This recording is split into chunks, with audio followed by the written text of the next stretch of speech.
You are listening to the Navigating Adult ADHD podcast with your ADHD coach and expert, Zena. Hello, my friend. I am so happy that you chose to push play on this episode because I guarantee you are going to want to take some notes. This episode is so full of practical steps and advice and things that you can do when it comes to navigating your ADHD in a workplace, okay? We have Jaime Rose Peacock, who is an employment law specialist, an HR consultant, and a licensed workplace investigator. She's actually based here in New Zealand. She's up in Auckland. Now, she comes on the podcast and her and I talked for ages. We're sharing the whole thing with you. We talk about the accommodations that you can ask for in a workplace. What is it that you can reasonably ask for when it comes to your ADHD and things that you might be struggling with in the workplace setting? And we talk about practical steps that you can take and how to navigate those conversations with your employer. We also answer the question of when to tell your employer about your ADHD diagnosis. You will learn what your legal rights are and what are those of your employer as well. And you'll also hear why mental health should always come first in the workplace. Jaime Rose has got this beautiful energy. You're going to see it and hear it and feel it when you listen to this episode. And I could have talked to her all day. She was so generous with her time and all of the incredible things that she shared with us, and you can tell that she's so passionate and has such a wealth of expertise when it comes to, navigating your own ADHD in the workplace setting. So she is the founder of two small businesses where she actually supports both small to medium-sized businesses, and she also works with individuals in helping them to navigate the workplace matters. And you'll feel that she really has a focus on integrity and empathy. So she was diagnosed with ADHD later in life, like so many of us, and brings a wealth of lived experience to her professional practice and her advocacy. So as you will hear in this episode, gaining insight into her own neurodivergence has been hugely transformative for her. It's allowed her to navigate life, career, leadership, and well-being with this greater sense of awareness and intention. Now, Jaime and I talked about how she's actually recently completed her Master of Arts in Psychology. I found that fascinating because she had a thesis that she did which explored the organizational factors that influence imposter phenomenon among high-achieving professional women. Now, typically in the past, we would have referred to that as imposter syndrome. So her and I, of course, are going to have another conversation in the near future about imposter syndrome, all right? Her academic work really does reflect her deep commitment to understanding the psychological and structural dynamics that shape people's experiences at work. Now, in addition to all of the incredible things she's already doing out in the world, Jaime contributes to governance through her roles on several boards, including the Employment Law Institute of New Zealand and also A Change for Better. So, my friend, I have created a one-page PDF recap of all of the key points and the things that you're probably going to wish that you were noting down as you go throughout this episode. You can get that for free by visiting navigatingadultadhd.com/cheat sheet. All right, it is your cheat sheet for this episode. I'll also link to that in the show notes. And in the show notes, I'm also going to pop the bio, all of the information about Jaime, who she is, her background, and where you can connect with her, especially if you would like her to advocate for you in a workplace setting or support you in some way. All right, I'll link up all of that for you in the show notes, my friend. And don't forget, that's a good new word. Look at that. Don't forget to grab that cheat sheet. All right, enjoy, my friend. I'm so glad you are here. Okay, welcome back to Navigating Adult ADHD. Hello, my friends. Today we have got a very special guest. We are joined by Jaime Rose Peacock. And first of all, welcome to the podcast, Jaime. I'm so happy you're here. Morena. I am happy to be here as well. Thank you for having me, Zena. Yay! So we're just going to dive straight in, and I would love for you to start by telling us a little bit about who you are, what it is that you do. Sure. So I own and operate two businesses. I own Marbles People and Culture Hub and also Jamie Rose Employment Law Specialist. Marbles is very much focused on providing HR, ER solutions to small to medium businesses, providing them with external HR help that they may not have internally because they're either too small, they just don't have the need for it. So things that I'm often engaged for is to support with medical incapacity processes, performance improvement plans, disciplinaries, recruitment. So I go from the nice fluffy end of HR with recruitment all the way to the pointy end of HR, often helping Yeah. with grievances and disputes. And then Jamie Rose Employment Law Specialist, I provide support and advice to individuals. So if they're going through a challenging situation with their workplace where they might be have been called in for a disciplinary, or they might be attending a performance improvement plan, or they just have an issue that they don't know how to broach, or they need to raise a grievance. I support Mm, individuals with that sort of thing. And I keep the businesses very separate because they are two very different business models. You mm, know, HR, ER for businesses and representation for individuals, they're very separate.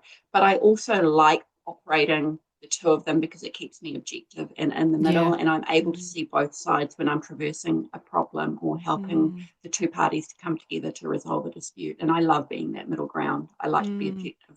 mm. Yeah, I'm also a licensed workplace investigator.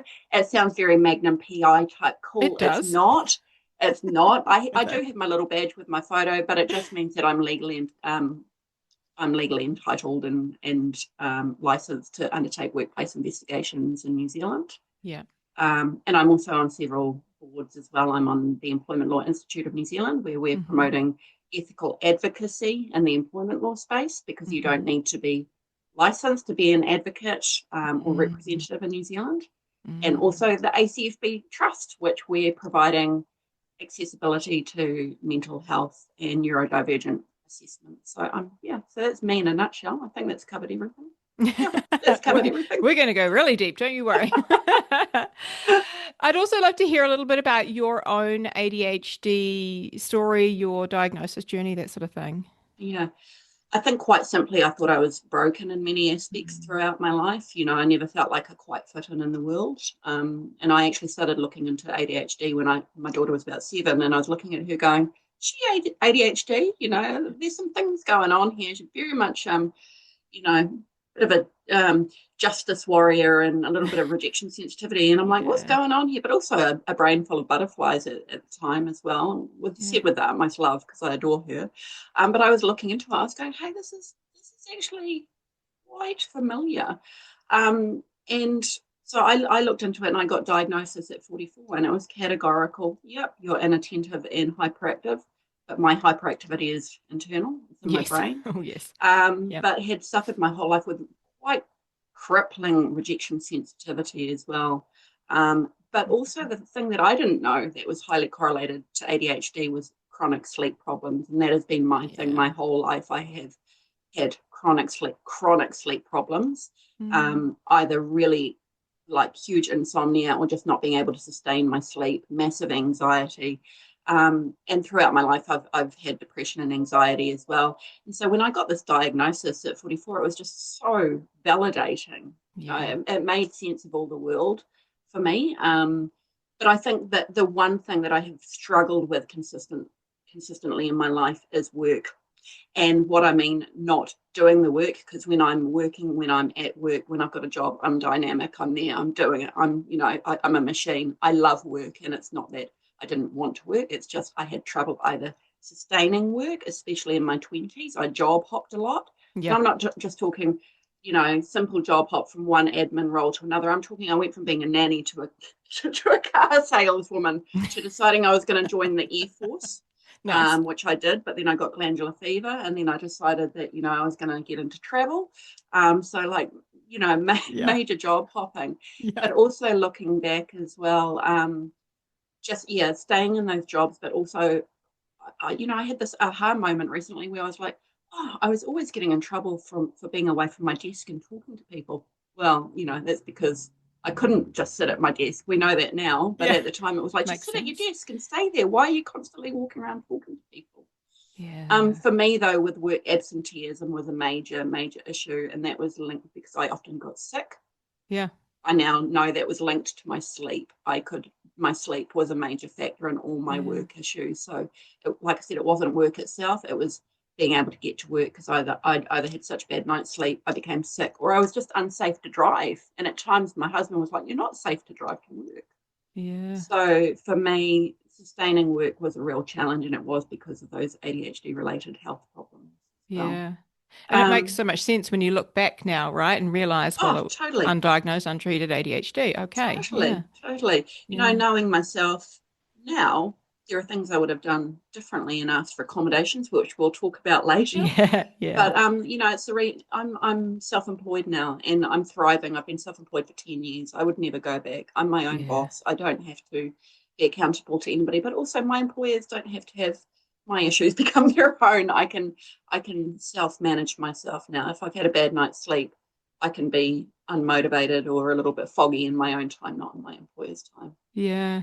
So yeah, that was my diagnosis story. Mm, Really, really validating. mm. And since that diagnosis, I know myself. I'm a lot kinder to myself. I know what I need for myself as well. Yeah. Yeah. Mm. I think it can be so life-changing getting that Absolutely, diagnosis. Yeah. Yeah. absolutely. I think the key for me as well is that ADHD wasn't that I didn't want to do the work because, like I said, I love work. I love the work that I've done. Yeah. But it was that the systems and structures created barriers for me to work efficiently and effectively. Once Yeah. again, that's not the employer's fault, and if I'd known it, it would have been a different story. But the Yeah. systems and structures and the neurotypical world didn't work for my brain. 100%. Yeah. So speaking of that, I mean, what are some of the common challenges that you see for ADHD at work? Mm. I think with the fact that ADHD and neurodivergence is often invisible, and Mm, we often mask and overwork just to pass, just to get through life. mm, So often it's very hard to actually see what people are being challenged with. But, mm. when I look at this topic as well, I think this topic can actually be applied to anybody with any health or disability challenge. It's not even just ADHD or neurodivergence, we can apply it to anything. I think without understanding, um, yeah, sorry, I lost my train of thought. Like we I talked love about that. the You're common like, what? Hang challenges on, what that was the question again? Where was I it? was Yeah, about to I go love down this. through it down a really Yeah. important topic then. Astrophysics. Let's talk No, about that. yeah. Common challenges that ADHD is folks face at work: focus regulation, not just distraction, but like you're given a chunk of work. Right, Dina, I want you to write this 3 hour policy. I need you to write this policy. I need it done in 3 hours. Oh my Right. God. Send And help. this might be a part of your job. You might be an HR manager, or you might be a practice manager, or you might be an operations manager. So it's an integral part of your job. But when you're presented with writing something in depth, that focus regulation or irregulation is massive, right? So that's a common challenge, is getting this large piece of work and just going, how the hell do I start? Where do I start? So instead of Mm, actually starting it, you go, oh, I might mm. just go and make that coffee or talk to Bob down the hallway. Before you know it, you haven't started, and then you procrastinate, and then it's become even bigger. So that's I think just to highlight there's like the focus, the procrastination, the not knowing where to start, not knowing how to break it down, all not those knowing how sorts to of break things. it down, Yeah. not Yeah. knowing how to Yeah. break it down. I think Yeah. another common challenge: burnout from masking and overcompensating. And 100%. we've talked about this at our ADHD Auckland conference. We're going to talk about Mm. it at the Christchurch Christchurch. Yeah. conference. Burnout is massive. And when I look back on my Mm. life, what was diagnosed as depression and anxiety was actually just me having 6 monthly cyclic burnouts, Mm. because my body just couldn't sustain it. And I think to speak to that, one of the things that you just touched on briefly before is how we often we're masking, but we overwork. Yeah, Like it's like we're working twice as hard as everyone else to get the same results, the same outcome.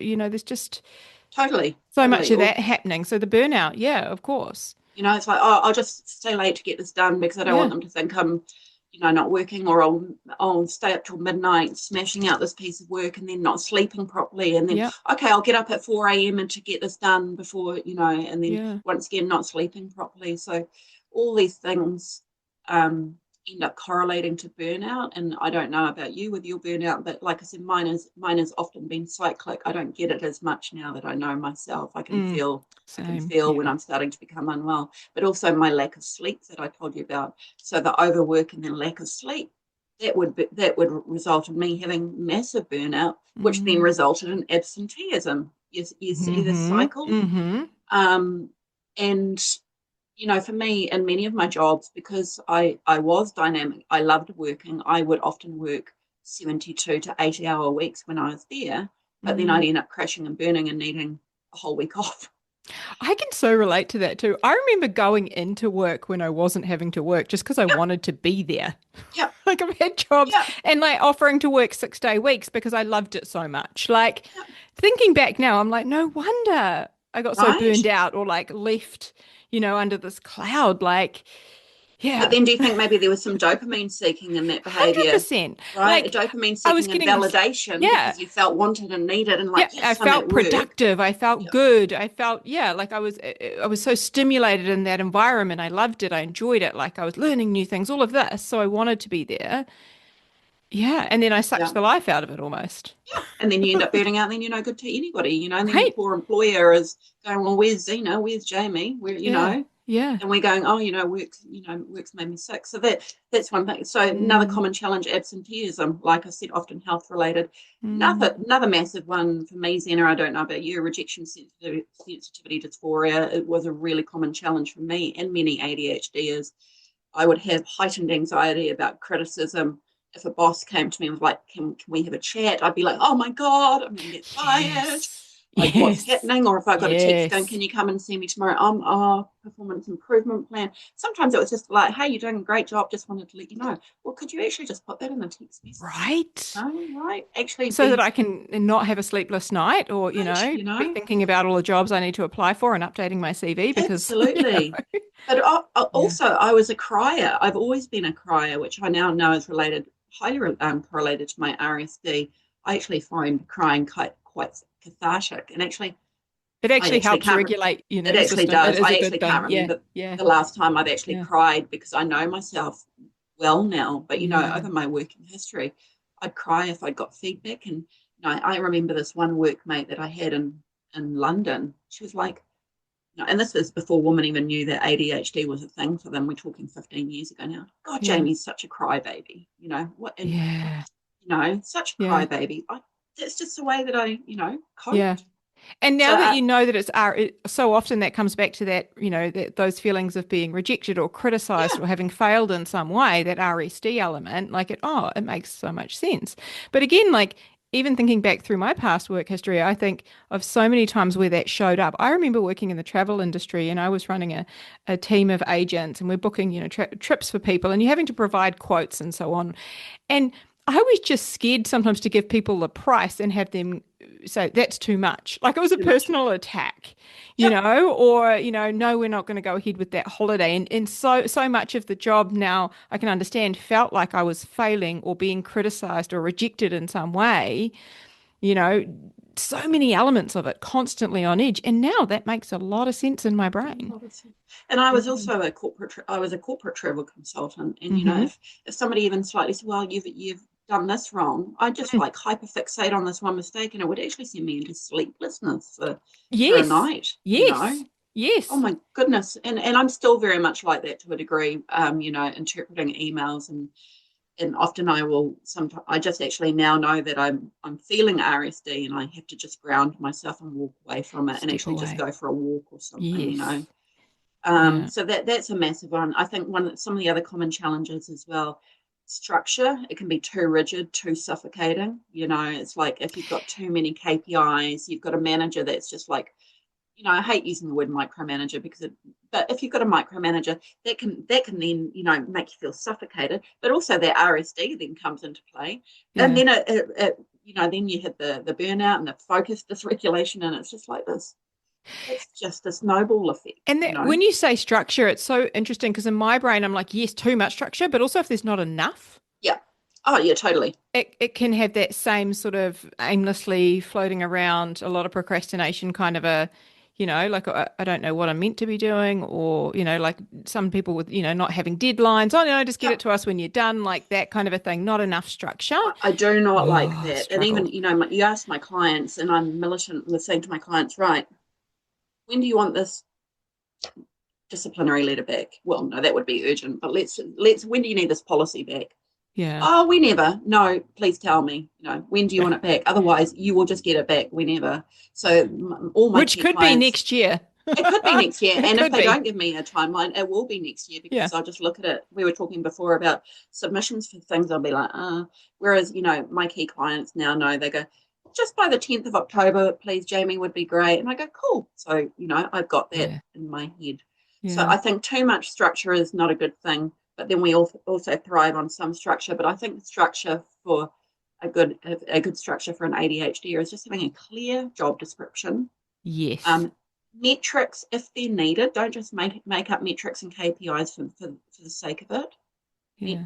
And then also giving them deadlines, clear deadlines, but then just leave them to it, Yeah. and have check-ins. But once Yeah. more, we'll come back to that later. Mm, I don't mm. want to digress too much. Yeah. I think another common challenge is that performance reviews can often send ADHDers into a spiral as well. Oh, I've got performance reviews coming up. And I'm not a fan of performance reviews for performance reviews' sake. I'm actually more of a fan of regular one-to-one check-ins. Mm, mm. Performance reviews, I think, are often done poorly and too late. And you shouldn't be having a performance review and bringing up issues a year later if you've not told them, hey, Xana, 9 months ago, you did, well, why didn't you tell me this 9 months Mm. ago? I also don't think performance reviews focus on things like creativity or crisis problem solving or innovation. They're quite a Yeah. negative deficit Yeah. I feel structure. like they're often, and my partner's actually just gone through this at his work, like they've had their annual performance reviews that they go through, and it's very much like a tick boxy type of thing. And it's, it's so different because I was in a company where I had to sit down every month with each of my team members and have a one-to-one. Yeah, And that's when, so many things got brought up, any challenges that they were going through or anything personal that might have impacted their, like so much of that true conversation would happen in that, totally. And you get in a to know your safer people with environment. one to Yeah. ones, Yeah. even if they're not a Yeah. big fan of you or a big fan of them, which you will get when you're in that Yeah. employment relationship. You still get to know about them. If their husband's having surgery or Mm. their cat's sick. God forbid our cats get sick because we love our I know that cats. it's going to And hijack don't me. even want I'm to think out. about that. Or if their daughters won a competition, and you get to know them at a bit of a deeper level. And so Yeah. when issues do come up, or if they want to raise something with you or you want to raise something with them, it's not so scary when you have that regular one-to-one. You can go, Yeah. I could say, hey, Zena, I noticed a couple of weeks ago, you're just seeming out of sorts. What's going on? Yeah. Well, my cat's sick, and it's Yeah. really playing on my mind. Okay. Yeah. Or look, I'm just really struggling. If your employer knows I'm struggling with my ADHD at the moment, and this is Yeah. what I'm experiencing. So I think those one-to-ones create that level of um, trust and Yeah. respect that you need in the Connection. employment Yeah. relationship. I get really frustrated when I hear performance reviews are done yearly and that issues aren't brought up Mm. regularly. All good things are brought up regularly. Well done on what you did recently. That's amazing. Yeah. Happy. Yeah, and I think that's so important for ADHDs to hear as well is, if we're not hearing the good things, like our brains forget them, out of sight, out of Oh mind. yeah, We often focus on what we're not doing, what we should be doing, all of that. But if you have those regular one-to-ones, you are hearing, hey, well done on this. Like, you did really great last month. Well done. What have you? Like it just helps to, yeah. you know, We give forget us about what our we need. wins, right? We We do forget so about our easily. wins. And Yeah. I look back on my year and go, I didn't really do much this year. And my husband's like, the hell are you talking about? You passed your masters. Yeah. You got invited to a conference to Yeah. speak. You got invited to another conference to speak. You're on a podcast. You've been I nominated for awards, and I go, oh, that's been quite a Oh, big yeah, year. that's right. I make myself at the end of the year sit down and look back on my camera roll because I Yes, take shitloads of photos and do a screenshots, right? reel. And I go back through each month and have a look. What were some of the highlights? Like, oh, that's right, we went on this trip. Oh, that's right, I won this award. Oh, that's right, I spoke on that panel at that conference, whatever. Like, because your brain forgets, right? It's like, oh, there Oh, have been lots of achievements, lots of positive things this year. So I yeah, find the camera roll helps with that because otherwise my brain's like, oh, this we didn't achieve anything this year. So, well, hang on a totally. minute, brain. It's a new thing I've started doing the last couple of years. At the end of the year, I actually do a reel of it, like an Yeah, that's cool. Instagram reel of Your the own little year video gone of with it. music, and I just sit there, Yeah. and that in itself is sentimental, but little dopamine fix, and Mm, it I love has been that. an amazing year because I think our brains can be quite wired to be quite deficit and negative in its thinking. Mm-hmm. We Mm-hmm. actively have to push back on that, and that's because Yeah. we've had a hard life where many of the aspects of our life have been negative and Yep. deficit. Mm-hmm. So it's not that we're And negative constantly people, pointed out to us constantly too, pointed right? out, you're not good Yeah. enough, you're too much. Yeah. Okay, well, what am I? Am I this? Am I that? You've Yeah. done this wrong, you've made that mistake. Okay, but actually, what about all these amazing things that Yes. we're doing? Yeah. So yeah, Yeah. that's a big thing for me, is actually focusing on the positives, but Yeah. not to be toxically positive either, which just annoys me. But that could be another Yeah, podcast. I know, right? I've got some ideas in my brain already. But one of the questions that I'm often asked, and I would love for us to talk about this, is what are some of the accommodations that somebody can ask for in a workplace, or some of the practical steps that they can take when they know that they've got ADHD? Yeah. What can they do at work? What can they ask for? Let's talk about that. Look, I think accommodations could be anything for anyone. I looked up the definition this morning for accommodations. So the United Nations Convention on the Rights of People with Disabilities defines reasonable accommodation as the necessary and appropriate modification and adjustments, not imposing a disproportionate burden where needed in a particular case, to ensure persons with disabilities the enjoyment or exercise on an equal basis with others of all human rights and fundamental freedoms. It's a mouthful, isn't it? Isn't it Um, just? I was like, how can we condense that down? It's I basically yeah, helping them um, almost get a level playing field to the other employers, yeah, the other employees that they are working with. Right. If I think absolutely. about like a start line at a race, right? Like if you're running a race, and if we are penalized and have to start 50 meters behind everybody else, it's basically helping us to get up to the same start line. So we're Yeah. all at that same place. They use the word equal, but I'm still a fan of equity, and what you're talking about is equity, and I'm a big Mm, fan of equity. And the mm, analogy I often talk about: everybody needs shoes, but not everybody needs the same shoe size. You mm, might put on my mm, size 9 heel, and you go, "Well, this is just awful." And mm. I don't know what shoe size. Let's say you're a I'm a size 10. 7. I'm a Oh, 10, so you're all right. squishing Well, me in there.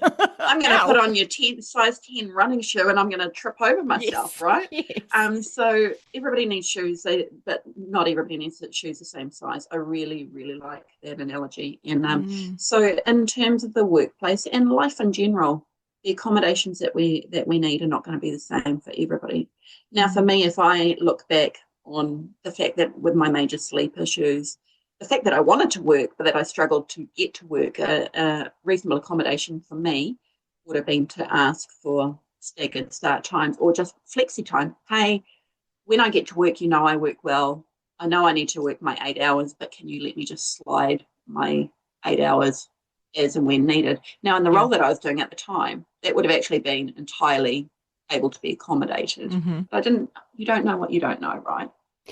And Other workplaces, that's not going to be able to yeah, be I was going to say, accommodated. like, So when we if you're talk a about teacher, for example, yeah, when you're a teacher, yeah, for example. yeah, So when we talk about reasonable accommodations, I also think as an employee, we also need to be aware that our employer doesn't need to jump for us. They've still got a business to run, and if it's mm, not reasonable for them in order to be able to execute their business plans, their strategic plans, mm, they don't have to accommodate it.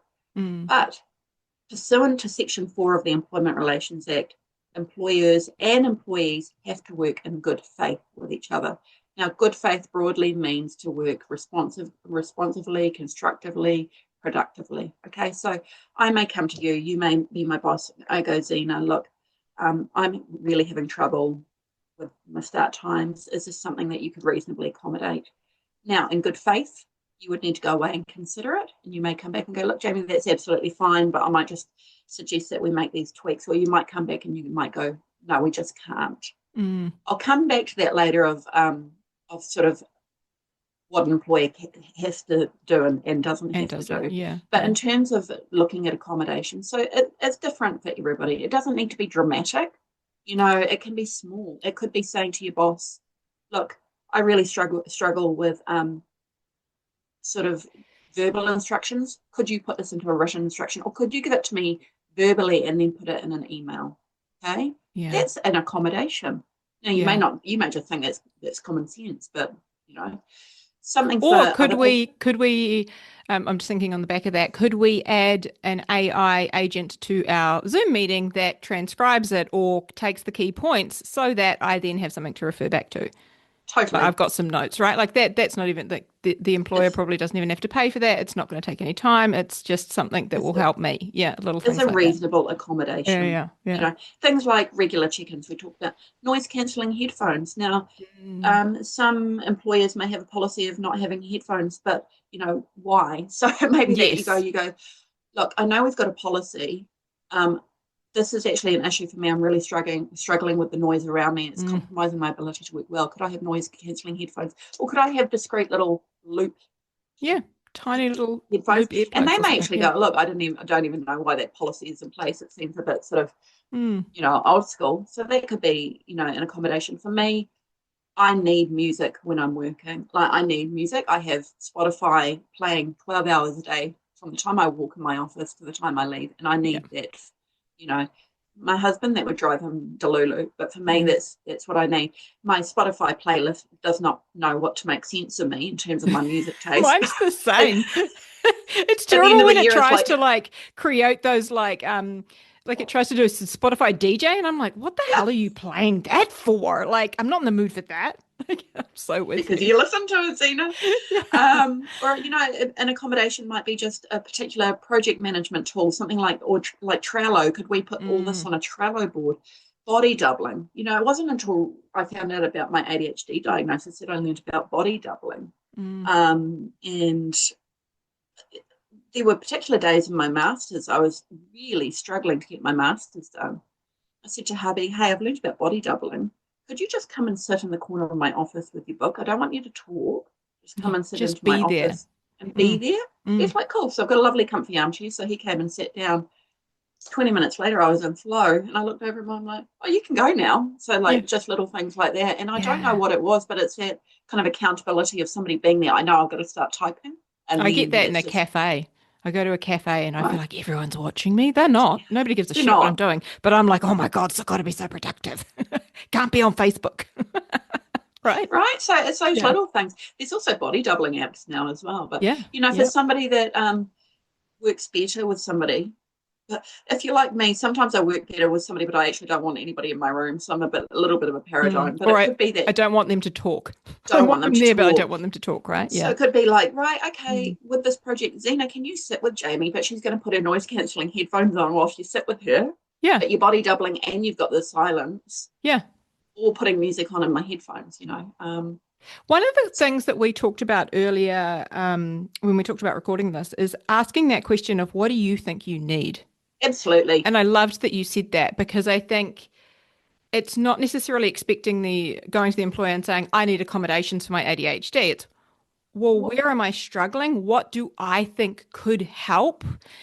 And maybe they do have a policy like the headphone policy where they say no headphones in the office, but can we have a conversation about that? And then maybe a different idea will come from that.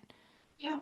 Yeah. Yeah, and I don't think anybody should presume they know what an employee needs. Like you say, actually, what do you need? But also, conversely, an employee going to the manager with solutions and going, "This is what I think I need. Can we talk about Yes. it?" And not making it your employer's problem. Yes. I, Thinking I about I it for get really yourself annoyed about first. that. Yeah. Yeah. Like, don't be a victim with this. Be proactive in your own solutions. 100%. I also think employers should see accommodations as unlocking productivity, not lowering standards. If Yes. you're Oh, I helping want, with a hang on, we've got to say that again. Say it again. Employers should see accommodations as unlocking productivity, not lowering standards. Yes. I feel like you just mic drop there. I love that you said that because it is helping your employee, it is helping us to be more productive, to get our work done, to enjoy our work environment more, right? To have more Exactly, balance, all of the things. Like this is such a win-win thing. totally. And Oh, I people love go, that. if you don't love your job, why are you there? Work Mm, is inherent, but it's not as simple as that, Zena. Work is not just about your paycheck. It is largely about your paycheck. We don't live on mm. oxygen, But work is so inherently tied to one's identity, one's self-esteem, one's social environment. How Self-esteem, many work families yes. have you had where you go, love going to work because your mates are there, you got your work bestie, Yeah. yeah, it's your work environment, it's your identity, it's your place where you can thrive. So it's not just as easy, well, if you don't like your job, why are you there? Well, no, I actually have the potential to like my job, but there's things that I'm struggling with at the moment. So I'm going Mm, to repeat it.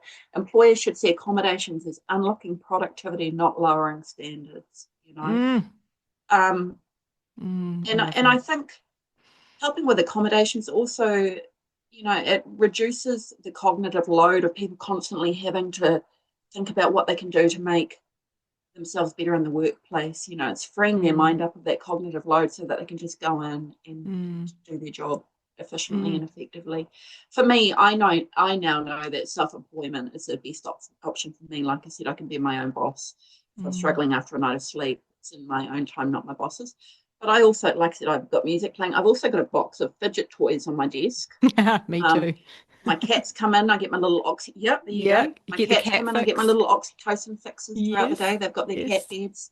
Yeah. So, but there's things, and so those things, I guess, are my accommodations that I've made for Mm. me. Yeah, I'm a Um, standing desk as well. It's another one that I invested in last year that has been yep, game changing. yep, Yeah, yeah. yep, absolutely. And like we How? talked about AI, things like that, that's an accommodation for me as well. We can talk a little bit more about AI.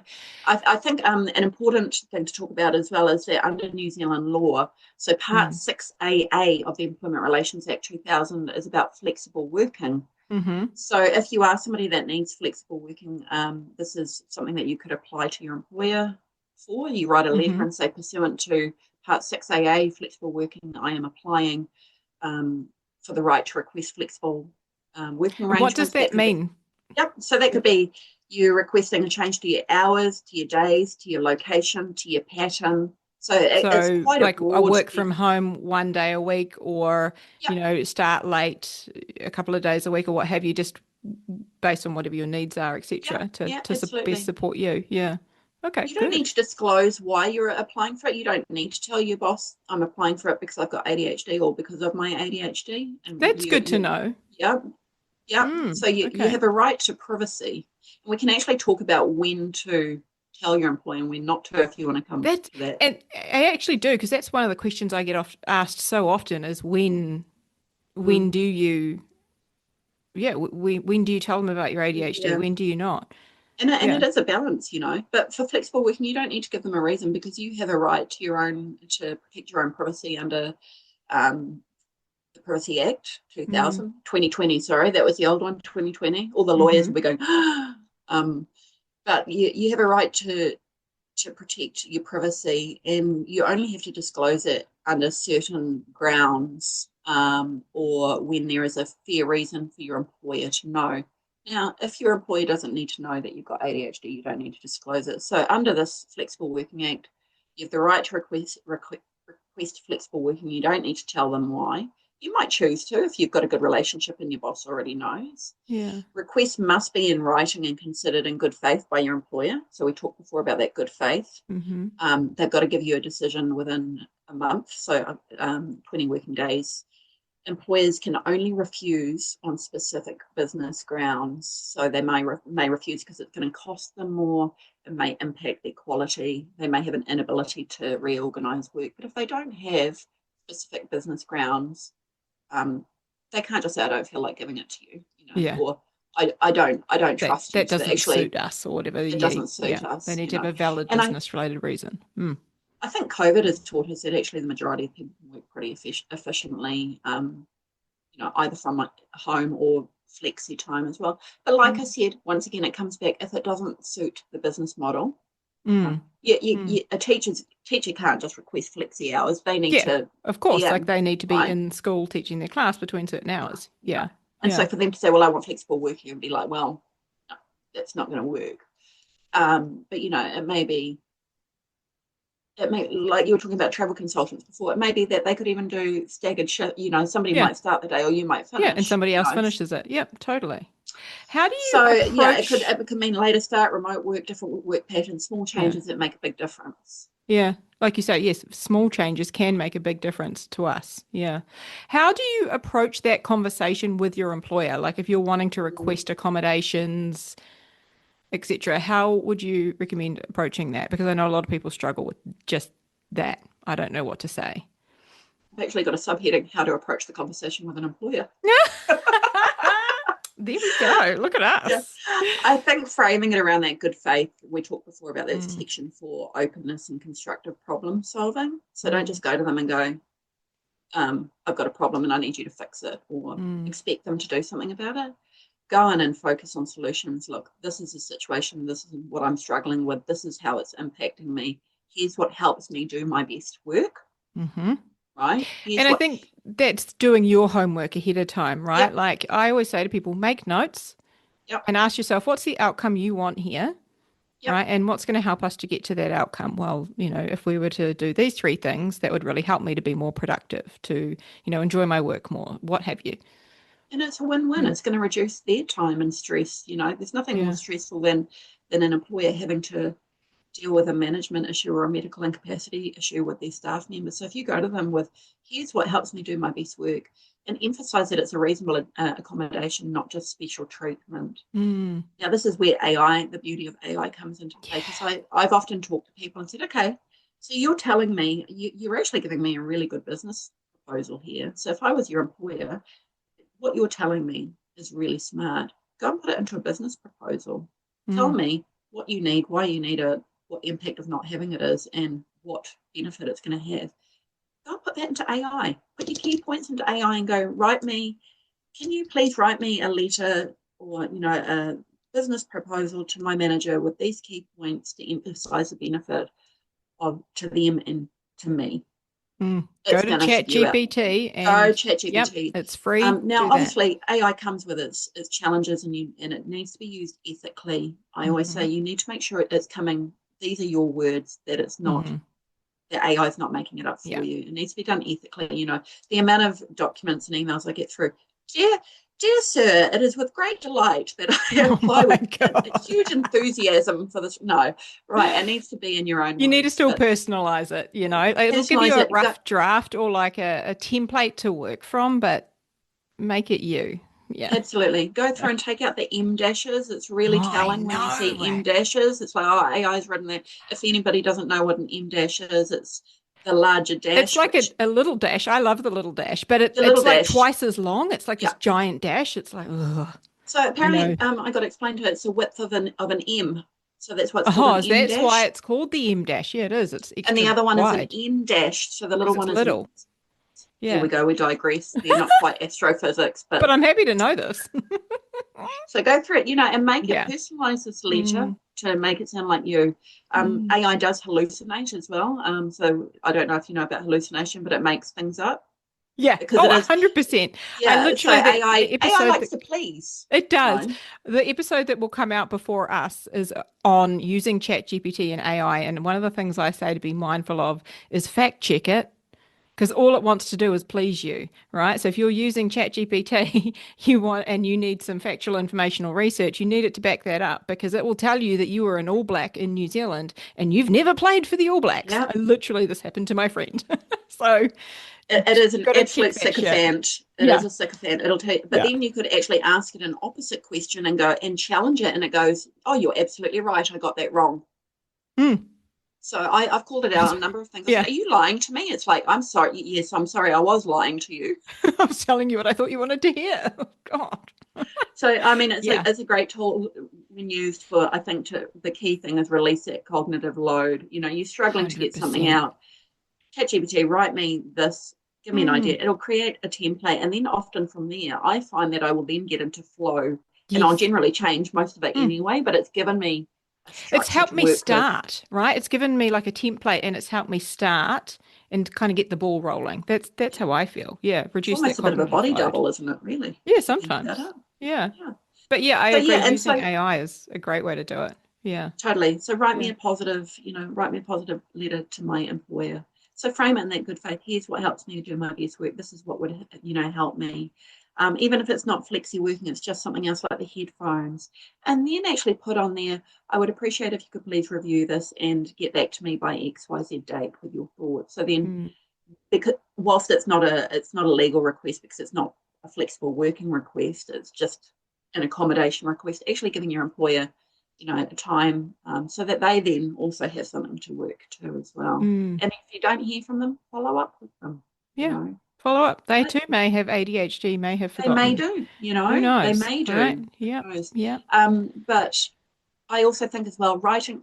Look, ideally, you'd be able to have that verbal conversation with your boss and go, "Hey, Zena, this is what I need. This is what helps me do my best work." But especially with ADHD, is I don't know about you, but I often communicate best in writing. I can absolutely slay something in writing, but trying to have a verbal conversation sometimes is quite hard. So getting it out of my head onto paper, sending it over in a really polite way. That it doesn't need to be verbal. And for me, it's having notes. Yep. Like I can have the verbal conversation, but I need my little bullet points to refer back to.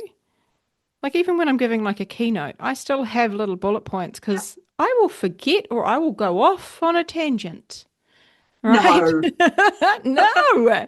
I'll tell you all about my cats, which is totally not relevant to this conversation at all. But Well, we could somehow make I it found relevant. a way. I'd be Right? quite happy to make it relevant. I'm still spiraling from finding out that your cats nearly got taken away from you. Oh my God. I know.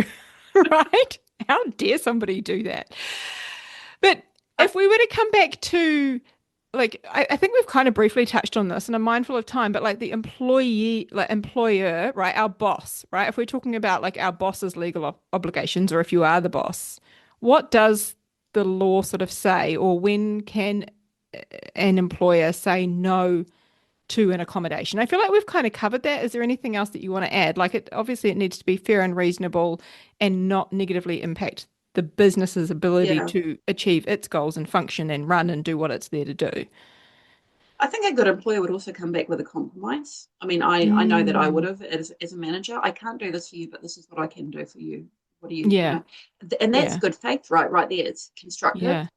And it's you're constructing something. So it may not be the initial accommodation, but you're still working towards resolution. Yeah. Or even I can't do this for you, but can we have a, get together and have a chat about what else we could do to support you, even if they don't have, another idea, other ways we could help you with this. That's good faith. And that will always be looked at, how did an employer seek to engage with their employee instead of just denying something? How did they seek to resolve this issue in front of them? I think the other thing as well, another really important section of the Employment Relations Act is Section 103A, and it talks about the test of justification. I won't sit and analyse law all day long because that'll put your listeners to sleep. But it's basically, it talks about when an employer is going to take action that may essentially disadvantage an employee or may result in dismissal.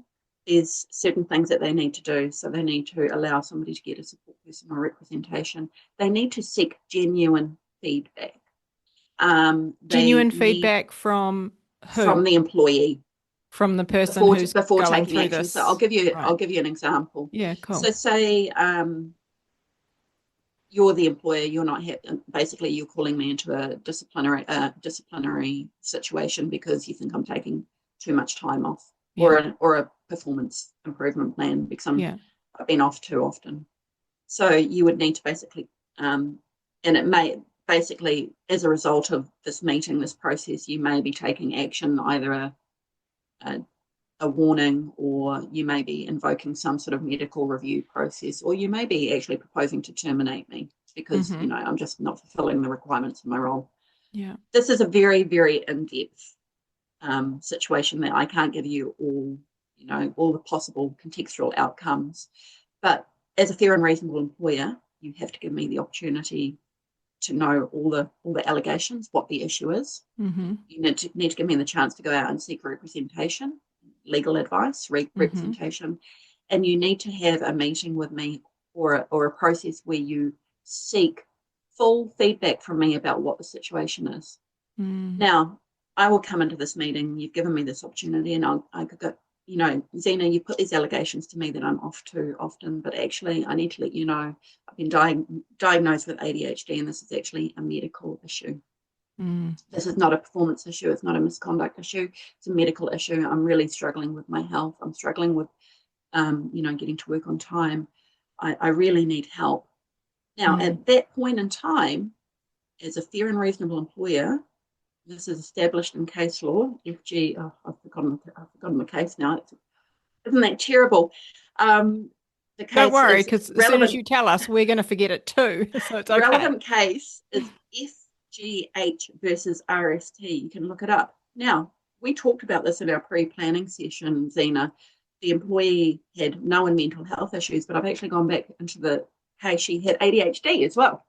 So Mm. the employer was treating her behaviours as attitude and insubordination without fully engaging with her medical causes. So she told them, "I've got medical issues. I've got ADHD," and they carried on down a disciplinary pathway.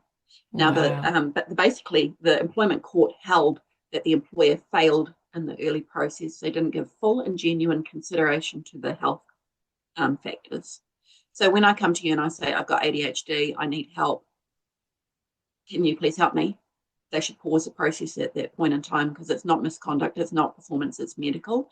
And they Mm. need to actually give full and genuine consideration to what they can do as an employer before going down a formal path, like Yeah, disciplinary, punitive etc. Yeah, pathway. yeah, Right.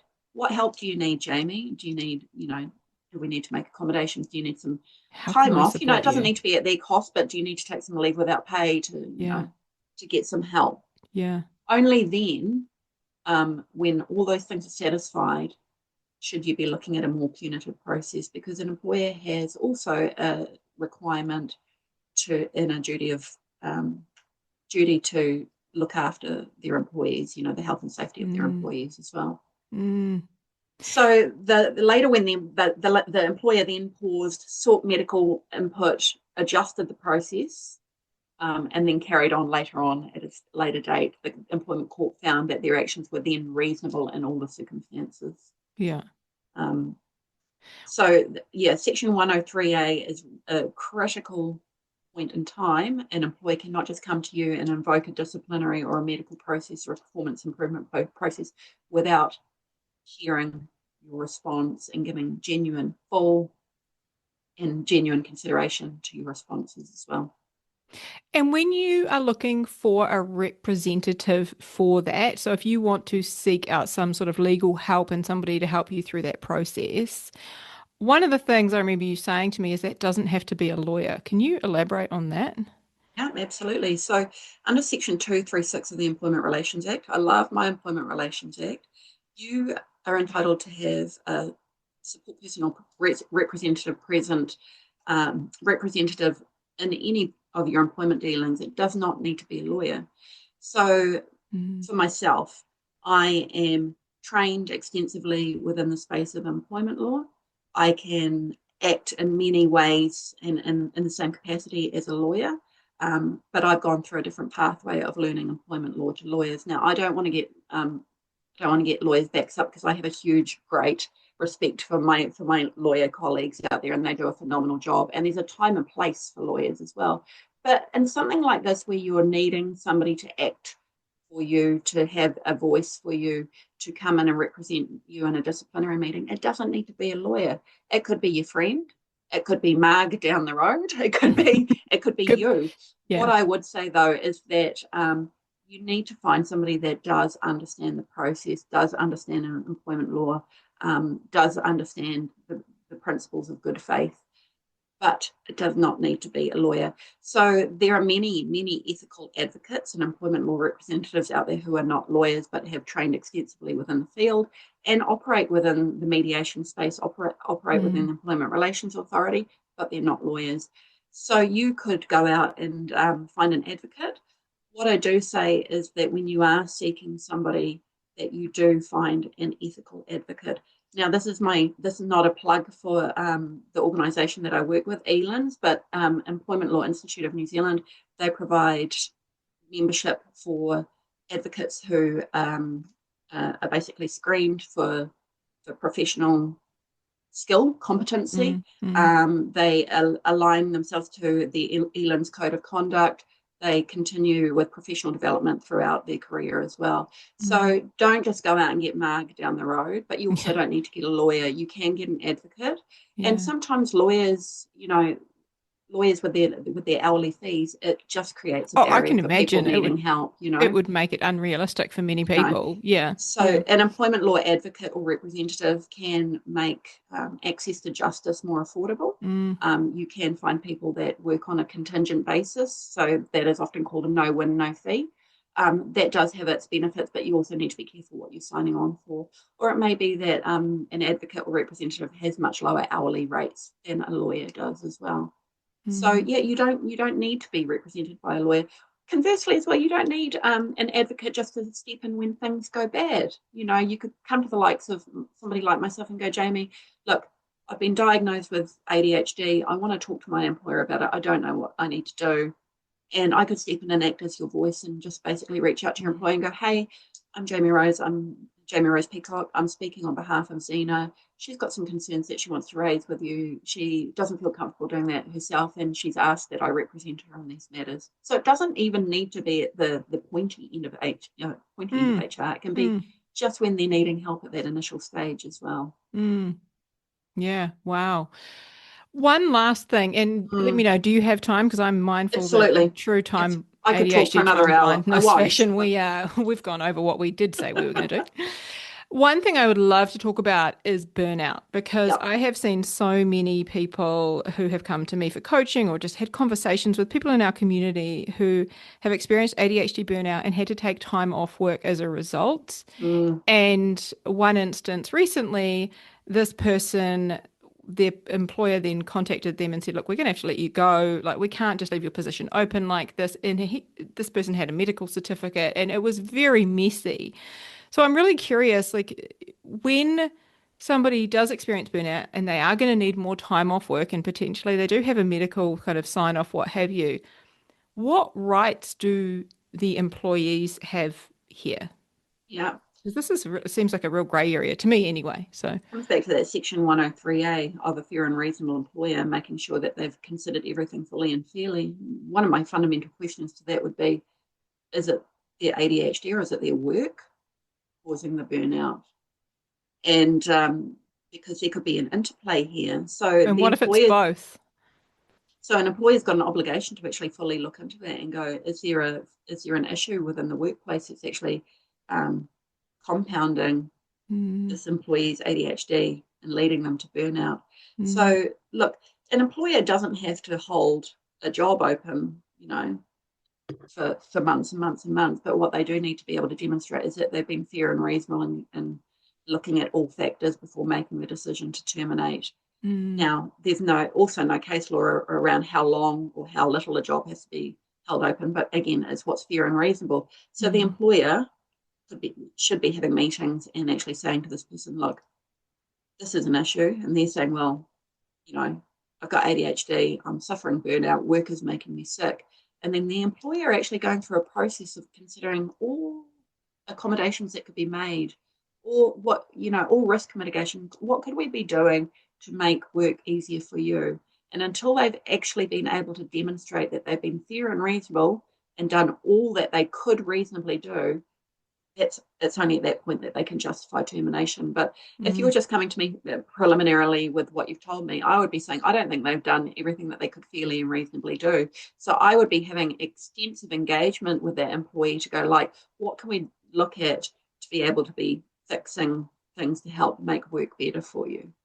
Once yeah, again, because it's pie in the sky as to what they could do, but it's yeah, going to be individual. So Zena, what do you need now?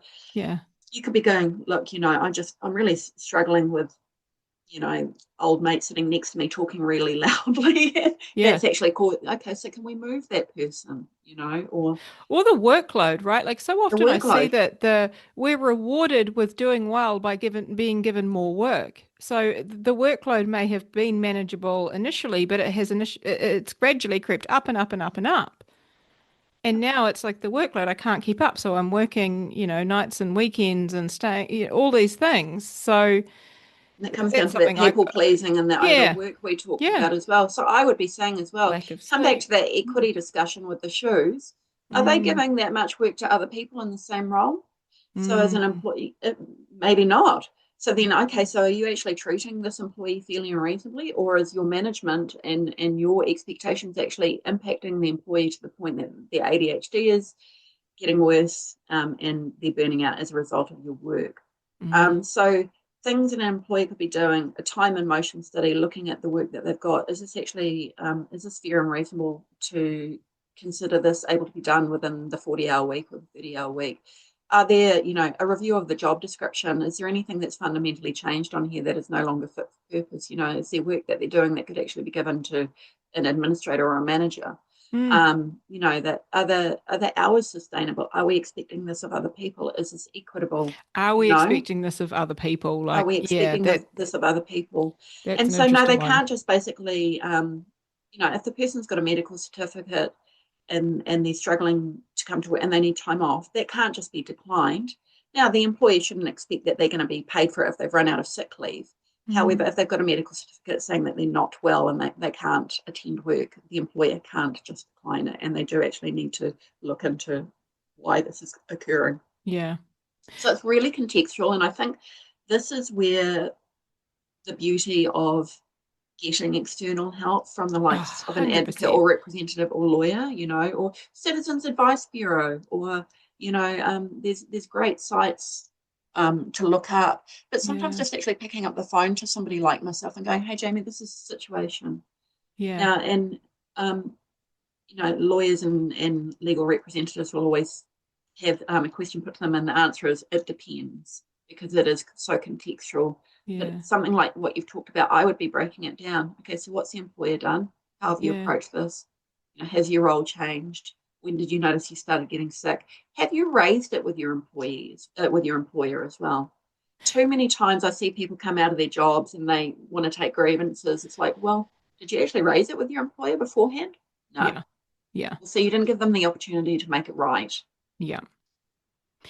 One of the reasons why I would encourage people to come to you is you have the ADHD lived experience. Like you understand the struggles that we can experience, the RSD, the challenges with sleep and focus and productivity and procrastination and all of these things. And I think that yeah, your ability to like your knowledge is wild to me, and your ability to like quote Thank all of you. these numbers and these sections of law, like amazing. But you get it. Like what I love is that you get what it is like for us. So I yeah, truly do, and yeah, that's yeah, that's when I found out about this, I was like, oh, this makes sense. But then when people come to me, many of my clients come to me and they haven't been heard, they just feel quite broken, and I go, oh, I get yeah, it, and it's just sometimes that yeah, validation. yeah. I can't always make it completely right for them, but sometimes people just being validated, knowing that Being they're not understood. Yeah, being understood, yeah, heard. and these things, the things that we're experiencing, they're a lifetime issue. They're not just going to go away. We need to actively work at them. But yeah, I do Mm, understand those things. mm. Yeah, So and I love what I before do. yeah, I think that's evident too. But before we tell everybody where they can come and find you, I Hmm. would love one of the things that really stood out from our earlier conversation was when you said to me, mental health should always come before improvement Yeah. plans. I would just love for you just to talk a little bit on that because that was just such a like a big Mm. thing for me just hearing that. Like mental health should always The, come before. the amount of people that I've seen have been called into PIP meetings, performance improvement plans, you're not doing your job. Um, how can you do your job when you're not mentally well enough to actually do your job? And once again, I don't want to make it an employer's problem, but an employer at that point should actually go like, stop. All right, what do we need to do to actually help your mental health to get you back to a Mm, point of feeling well in order to do your job? Because if we can actually treat or actually support some of the mental health challenges, that will often bring performance right. mm, And I'm sure you've probably been through this in your time where you've had a bout of depression or anxiety or burnout. mm. You Yeah. can't work properly. Yeah. But conversely, it doesn't mean that you can't do your job well. You're bloody good at doing your job. Yeah. So what's a PIP actually going to do to help that? PIP's not going to help. It's going to spiral you into a Oh, worse it's going to be state of mental terrible. health, Yeah, it's going you to be know? worse. But if you offer me support, game Right. changing. So, Mm, what would that look like? You might go, look, I think I need just a week of later starts, or I need leave. Although leave in itself doesn't fix everything, because sometimes people think leave is a bit of a fix all. No, sometimes it just puts a plaster of it, but on it, but your job's still there waiting to come back to. mm, Okay.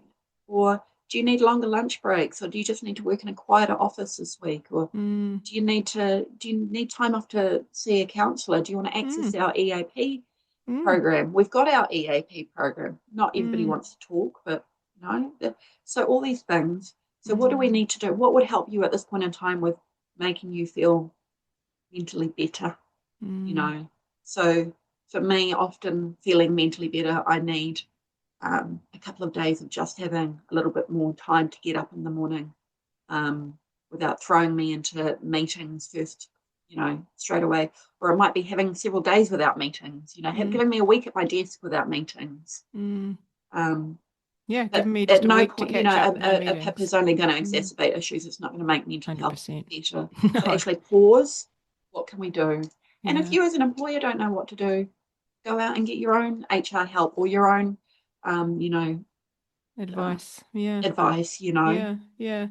And that's one of the things I really love about the work that you do is you do both sides, right? The Mm, small to medium businesses, but you also work with the individuals, right? The employees. Yeah. Yeah. yeah. So you see And both it sides. keeps me Mm, grounded, and it keeps me objective. mm, I'm sure there have been many times I go, oh, why is this employee bloody doing this? But then I go stop and think, okay.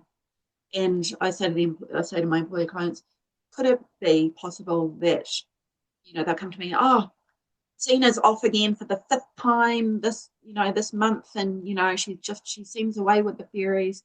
And I go, okay, is it possible that there's something going on, like potentially ADHD, or yeah. depression? Oh, she has talked before about she has had mental health Yeah, she issues has in the mentioned that. past. Okay. Okay, so let's stop this potential PIP that you're wanting to talk about, and let's focus on this.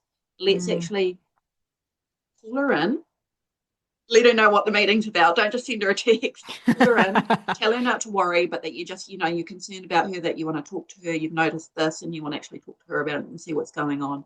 And if you mm, do it in that non-punitive way, where it doesn't feel like a disciplinary or a PIP, just like, this is what I'm observing, this is what I'm really concerned about. I want to know how I can support you. And yeah.